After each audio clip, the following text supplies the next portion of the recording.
కోపం వచ్చినప్పుడు మీ హారాలో హార అంటారు, తేజస్సు ఎర్రగా వస్తుంది. ప్రేమ వచ్చేటప్పుడు మీ హార అంతా కూడా బ్లూగా కట్టుకుంటుంది. నిస్సంగత్వం వచ్చినప్పుడు ఒక ఆరెంజ్ కలర్లో ఉంటుంది. ఎందుకు ఈ కలర్స్ మెడిటేట్ చేయమంటారంటే అట్లీస్ట్ మెడిటేట్ చేస్తున్నప్పుడైనా ఆరా కొంచెం మారి తగ్గుతుంది. అంచేత కాషాయము నీలి వర్ణం అనేటువంటి భక్తికి సంబంధించినటువంటి చిహ్నం. స్కై బ్లూ ఏదైతే ఉంటుందో మనసు ప్రశాంతత చెందుతుంది. అంచేత వాళ్ళు ఆ శరీరం కట్టుకుని వస్తారు అవతార పురుషులు. బాగా ప్రింటినెస్ కావాలంటే ఎల్లో, అమ్మవారానికి ఎల్లో ఉంటుంది, లక్ష్మీదేవికి ఎల్లో కలర్. ఈ కలర్ సిగ్నిఫికెన్స్ ఉంది. అవి ఛందస్సులు అంటారు, తర్వాత చెప్పుకుంటూ ఎందుకు చెప్తారు. మనస్సు యొక్క లోకం ఒకటి మనకు ఉంటుంది, ఈ మూడు చూసి ఆ తర్వాత మనకి బుద్ధిమయం అనేటువంటి లోకం మన చుట్టూ ఇంకా ఎక్కువ దూరం వ్యాపించి ఉంటుంది. బుద్ధి అంటే అప్పుడప్పుడు పద్యాలు నేర్చుకుందామని ఇప్పుడు బుద్ధి పుడుతూ ఉంటుంది సార్. అప్పుడు బుద్ధి కొంచెం పనిచేసినట్టుగా లెక్క.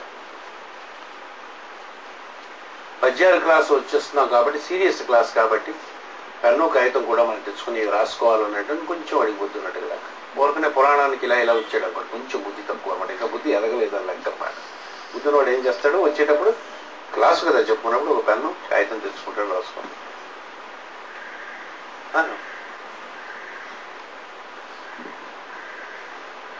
మేక ఉంది సార్, షాప్ ఉంది. షాప్కి వెళ్ళినప్పుడు ఏం చేస్తుంది మేక, అక్కడ మాటిపడి కనిపిస్తే ఇలాగే ఎత్తుతుంది. అది బుద్ధిమయ జీవి కాదు కాబట్టి మనం వెళ్తే ఎంతది డజన్ అంత అంటే డజన్ అయితే 10 రూపాయలు అంటే 10 రూపాయలు ఇచ్చి కొనుక్కుంటాం. అది బుద్ధి ఉన్నట్టుగా లెక్క. అంటే మనం చేసే ప్రతి ప్రవర్తన ఎంతో బుద్ధి ఎంత ఉపయోగిస్తాం అనేటువంటి తెలుస్తుంది.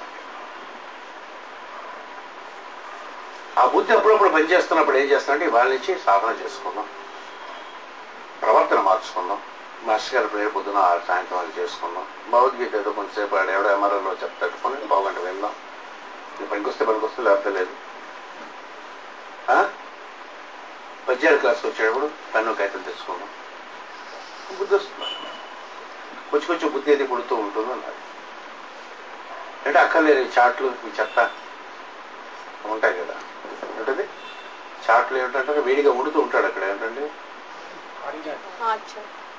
చార్చీలు శనగలు ఏవో వండిస్తుంటాను. శనగలు మీరు ఎప్పుడు చూడలేదా బాబు? వాళ్ళు బాగా గుడుగుడు ఉడికిస్తుంటాడు. నిన్నటి కూడా ఉంటాయి అందులో అన్నమాట. అప్పుడప్పుడు చెమట వచ్చినప్పుడు అంటే ఇలా వేస్తాడు. ఉప్పు అందుకే చాలా రుచిగా ఉంటుంది. ఇంట్లో అమ్మ శుభ్రంగానేమో ఇడ్లీలు చేసి పెడితే బయటకు వెళ్తా కొంచెం పిల్లలు ఉన్నప్పుడు ఇలా బాగా ఎండగా ఉన్నప్పుడు ఏమిటంటే ఇలాగ ఉన్నప్పుడు కింద నుంచి పడుతూ ఉంటుంది అన్నమాట. ఆ ఉప్పు వల్ల మంచి రుచిగా ఉంటుంది. ఎప్పుడో ఒకప్పుడు బుద్ధిగా అమ్మ పెట్టిన తినకూడదని ఒకరోజు బుద్ధి కలుగుతుంటుంది. అదేదో పడుతూ చూస్తున్నప్పుడు నేను చూశాను ఒకసారి. ఈ పూరి మిక్చర్లు ఇవి కొడుతూ ఉంటారు అన్నమాట. వాడికి బాగా ఎండగా ఉన్నప్పుడు అదే ముడత కింద పప్పు అని అందులో అమ్ముతుంటారు. వేసంగాల్లో ఉక్క పోస్తూ ఉంటుంది, ఇలా కారుతూ ఉంటుంది. ఒకసారి ఇలా కొడుతున్నప్పుడు అందులోకి పడుతూ ఉంటుంది. మరి ఏం చేస్తారు, అదే తింటూ ఉంటారు. అదొక సంస్కారం. మనం అదే వాళ్ళని అనలేమన్నమాట. అంటే అప్పుడు బుద్ధి పడుతుంది. ఆ బుద్ధి వచ్చేటప్పుడు జీవితం అందు ప్రవర్తన ఏందో మార్పు తెచ్చుకోవడానికి ప్రయత్నం చేస్తాం. అదొక లోకం మనలో ఉంటుంది. ఆ లోకంలోనికి వెళ్ళినప్పుడే అక్కడికి వెళ్ళినప్పుడు అక్కడ ఉందామని అనుకున్నప్పుడే ఈ పరమ గురువుల యొక్క సందర్శనం కానీ, వారి యొక్క ఉపదేశములు కానీ, వారి యొక్క స్పర్శ కానీ, ఆశీర్వచనం కానీ ఆ లోకంలో మాత్రమే అందుతుంది. మనస్సు ఇంద్రియములకు సంబంధించినటువంటి విషయములు అంటారు. ఇంద్రియాలతో చేసేటటువంటి బాహ్యమైనటువంటి సన్నికర్షణ చేసినంతా కూడా యాస్ట్రల్ ప్లేన్ కామయేశ్వరి. ఈ మనస్సు ఏం చేస్తుంటే బాహ్యమైనటువంటి వస్తువుల ఎడల 5 ఇంద్రియముల ద్వారా ఆకర్షింపబడుతూ ఉంటుంది. దానికి ఇంకొక బుద్ధి ఏమిటంటే తను తాను చూసుకుంటుంది. 2 ఉంటాయి. నోటికి ఉన్నట్టుగా ఎవరు ఏం చేస్తుంది, తింటుంది 2 పనులు చేస్తుంది. కన్ను చూడగలరు, చెవులు వినగలరు, ముక్కు వాసన చూడగలరు, నోరు 2 పనులు చేస్తుంది. మంచి విషయాలు కూడా చెప్పగలరు. సో అటువంటి ప్రవర్తన వచ్చినప్పుడు ఏం చేస్తుందంటే ఇంతవరకు భగవద్గీతలో చెప్పినటువంటిది యోగి అయినటువంటి వాడు భగవద్గీత సాధన చేస్తుండేటప్పుడు ఇంద్రియాలని తాబేలు ఎలాగైతే తనలోకి 5 తల 4 కాళ్ళు చేతులు అనుకోండి లోపలికి ఎలాగ రాసే తిప్పలాగా ఉంటుందో అట్లా అలాగ లోపలికి తీసేసుకుంటాడు.